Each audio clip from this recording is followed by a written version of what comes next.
तो आपका जो मुख्य आश्रम है उदयपुर में, उसका क्या रहस्य है, उसके बारे में थोड़ा सा बताओ। ये थोड़ा निजी सवाल पूछ लिया मैंने। श्रृंगी ऋषि स्वयं सत्युक भगवान श्रृंगी भगवान शिव के बहुत लाडले रहे। मैंने 2 मिनट पहले आपको श्रृंगी दिखाई थी। ये भगवान श्रृंगी के सिंह थी, 2 सिंह थे। फिर आपने एक सिंह देखा होगा, कहानी सुना होगा, भगवान के एक श्रृंगी हुआ। श्रृंगी ऋषि और भृंगी ऋषि, ये 2 ऋषि हुए। भगवान शिव के बड़े लाडले थे। एक नांदिया था भगवान का और एक हिरन था। आपने कितनी बार कहानी में सुनना, शिव पुराण उठाना आप, तो आपको फोटो में दिखेगा एक हिरन और एक नांदिया, किताब में दिखेगा फोटो में। वो क्या थे? श्रृंगी और भृंगी। जब उन्होंने सत्युग में अपने शरीर को छोड़ना ना, तो उन्होंने 2 ऋषि के रूप में अवतरण लेना है। एक का नाम पड़ा भृंगी ऋषि और भृंगी के पुत्र हुए श्रृंगी ऋषि। सत्युग, द्वापर, त्रेता, कलिकाल आ गया। चारों युग में अपनी अपनी उन्हें कहानियां और अपनी अपनी लीला पूरी धरातल पे की। कोई मेरे मेवाड़ में नहीं की। जहां मैं रहता हूं वो है कलयुग की शुरुआत, जहां हम भागवत को उठाते हैं। भागवत का पहला अध्याय में कहता है राजा परीक्षित को शराब मिला। जहां 7 दिन की भागवत की शुरुआत हुई, 7 दिन की भागवत सुनाई गई, वो जगह शराब कहाँ मिला वो किसी को आज तक पता नहीं है। मैं वहीं रहता हूँ, मैं उसी का बालक हूँ।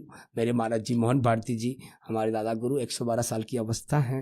वो अभी निरोगी काया अपना जीवन जीते हैं। 3:30 बजे उठते हैं, 4.5 घंटे 5 घंटे उनका नित्य कर्म है। वो आज भी, जैसे मैं आज ओपन आया तो उनको भी ओपन आने का पसंद नहीं, मगर हमारी सोशल मीडिया वहाँ पहुँच नहीं सकती है, क्योंकि बड़ा आनंद से वो जीवन जीते हैं। तो हम नहीं चाहते उनको मार्केट में हम लाएं, वो अपना भजन करते हैं। हाँ, समय आया तो उनको भी हम जरूर पब्लिक दर्शन कराएंगे। मोहन भारती जी महाराज बड़े सिद्ध हैं, वहाँ पर महाराज जी का विद्यमान रहना है। और वो जो स्थल है जिसकी मैं बात कर रहा हूँ, वो कलयुग में भगवान परीक्षित जी जो राजा थे, उनको शराब दिया गया था। वो जब शराब देने से पहले श्रृंगी ऋषि पहुंचे भृंगी ऋषि के पास। भृंगी ऋषि बड़ी तपस्या स्थिति में, तप में थे। तो गुरु तो गुरु होता है, तो राजा थे वो, तो अहम आ गया कि एक मरा हुआ सांप गले में डाल दिया। वहां से 3 किलोमीटर जहां मैं रहता हूँ श्रृंगी ऋषि, वहां पर श्रृंगी ऋषि अभी तपो स्थिति में थे। उन्होंने देखा मेरे पिता के गले में, राजा परीक्षित इतना घमंड था कि गले में सांप डाल दिया। वो उनको सहा नहीं गया। वो वहां से आसन बांधा और पहले के ऋषि मुनि तुरंत वहां जाकर प्रकट हो गए। तो प्रकट हुए तो कहा, एक रुक परीक्षित, तूने ये क्या किया? तूने अपने गुरु के गले में मृग सांप डाल दिया, मरा हुआ सांप। जा, मैं श्रृंगी ऋषि तुझे श्राप देता हूं कि यही नाग 7 दिन बाद तक्षक नाग बनेगा और तुझे डसेगा और तेरा देहांत वहीं खत्म हो जाएगा। वहीं से हमारी भागवत की हम सुनते हैं शुरुआत हुई। मैंने भागवत पढ़ी नहीं तो मैं इतनी बात नहीं कह सकता हूँ। मैं भक्कर जितनी ज्ञान है उतनी बात करता हूँ कि मेरा आत्म ज्ञान की दुनिया है।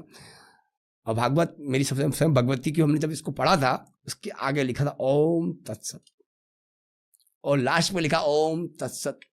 तुरंत हमने उसको पैक किया और रख दिया कि जब भगवान स्वयं कह रहा है मैं भागवतनी स्वयं मैं हूं, मेरे द्वारा बनाया गया ये पूरा एक चरित्र है, जो लीला मैंने की है, तो मेरी औकात नहीं कि मैं उसके चरित्र के पन्नों को चीर हरण करूं। और मैं इतना बड़ा पूज्य नहीं हो चुका, मैं उस व्यास की उस व्याख्या का उल्लेखन करके अपने अनुसार द्वारा उसका उपदेश दूं। इसलिए मैंने उसको पैक किया और उसको अगरबत्ती करता हूं और स्वीकार करता हूं। आज इसको सम्मान करता हूं, मगर पढ़ता नहीं कि मेरी औकात नहीं उसके चीर हरण कर सकूं। जब भगवान स्वयं कह रहा है कि मेरा चरित्र है, तो मैं इतना बड़ा साधु नहीं बन चुका हूं कि उसके चरित्र का चीर हरण करूं। इसलिए मैंने उसका पाठन नहीं किया कि पूरी भागवत का अध्ययन जब भगवान ने पूरा करा ही दिया तो उसको मैंने बंद कर दी। और रही श्रृंगी ऋषि की, तो वहीं से श्रृंगी ऋषि प्रणाली चालू हुई और भगवान परीक्षित को शराब मिला। परीक्षित वहाँ पहुँच गए। आज वो स्थिति वैसी है। वहाँ भगवान श्रृंगी ऋषि कलिकाल की शराब देने के बाद वहीं पर शिला रूप में विद्यमान है और ऐसे शयन अवस्था में भगवान सो रहे हैं और उनको कोई परेशान नहीं कर सके। तो उन्होंने कलयुग की शुरुआत में पत्थर की चद्दर ओढ़ ली। मगर आज के 40 साल पहले लोग होते हैं ना, मानव को विश्वास नहीं होता है कि भगवान है कि नहीं है। तो गांव के लोग, मध्य बुद्धि के लोग हथौड़ा लेके आए, दोनों ने हथौड़ा मार दिया घुटनों पे और एक से खून निकला, एक से दूध। तो लोगों ने क्षमा मांगी। तो आज के 45 साल पहले लोगों ने खीर और हलवा लगाकर वो घाव भरे। और आज भी वहाँ पर जिसके पुत्र नहीं होता है, वंश नहीं होता, तो वो 11 का नियम पालता है और भगवान की कृपा से पुत्र होता है। कि स्वयं श्रृंगी ऋषि ने राम जी की उत्पत्ति की। राम जी उत्पत्ति करने वाले वही थे। मगर लोगों को पता नहीं कि वो उनकी जीवित समाधि कहाँ है। आज आपके इस चैनल के द्वारा शायद लोगों को पता लग जाएगा कि कलयुग की शुरुआत कहाँ हुई और कलयुग का मेन स्थल श्रृंगी ऋषि का कहाँ है। उदयपुर चिरवा घाटा और श्रृंगी ऋषि महादेव प्राचीन पीठ है। आज भी पहाड़ों के बीचों बीच मध्य में 7 पहाड़ों के बीच, 7 कंदराओं के बीच में सप्तऋषि पहाड़ है वो, और उनके बीच में भगवान श्रृंगी ऋषि विद्यमान है, हमारे महाराज जी मोहन भारती जी। और मैं नीचे गौशाला में रहता हूँ, मुझे गायों का बड़ा शौक है, तो मैंने अपने आनंद फक्कर सा ही जीवन है ना, तो मेरा एक तरपाल छोटी सी गुफा है, मैं वहाँ आनंद लेता हूँ मस्ती से। जय हो।